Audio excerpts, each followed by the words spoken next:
A lot of people, pag nagkapera ng konti, yung mayabang na eh. A lot of people, sumikat lang ng konti, yung mayabang na eh.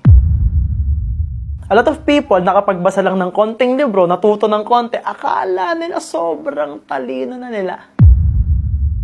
Always remember that you have to be humble or life will humble you.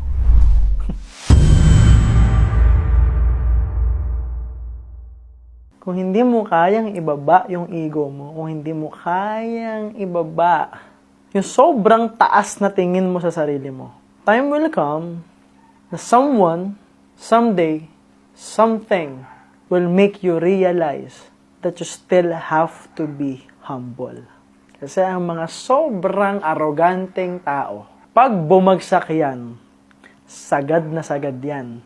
And most of them, hindi na nakakabangon kasi nga ang taas ng ego nila, hindi nila kayang magsimula ulit. Hindi nila kayang humarap sa tao ulit para magpakumbaba. And I've seen people, I've seen millionaires dumapa. I've seen multi-millionaires, pero ngayon, miserable buhay nila dahil sa yabang nila. I even have relatives like that, na walang ibang alam kundi magyabang. Walang ibang alam kundi makipag-compete. Walang ibang alam kundi ipakita sa social media na masaya sila kahit hindi naman talaga. Masarap mabuhay na yung tao sa paligid mo masaya para sa'yo. Masarap mabuhay na araw-araw ang iniisip mo paano ka makakatulong sa mga tao.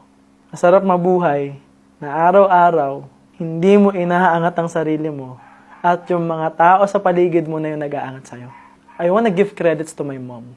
She's always telling me, na MJ, kahit anong mangyari, kahit gaano tayo kayaman, kahit gaano kalayo yung marating mo sa buhay, make sure na nakatapa ka lang lagi sa lupa.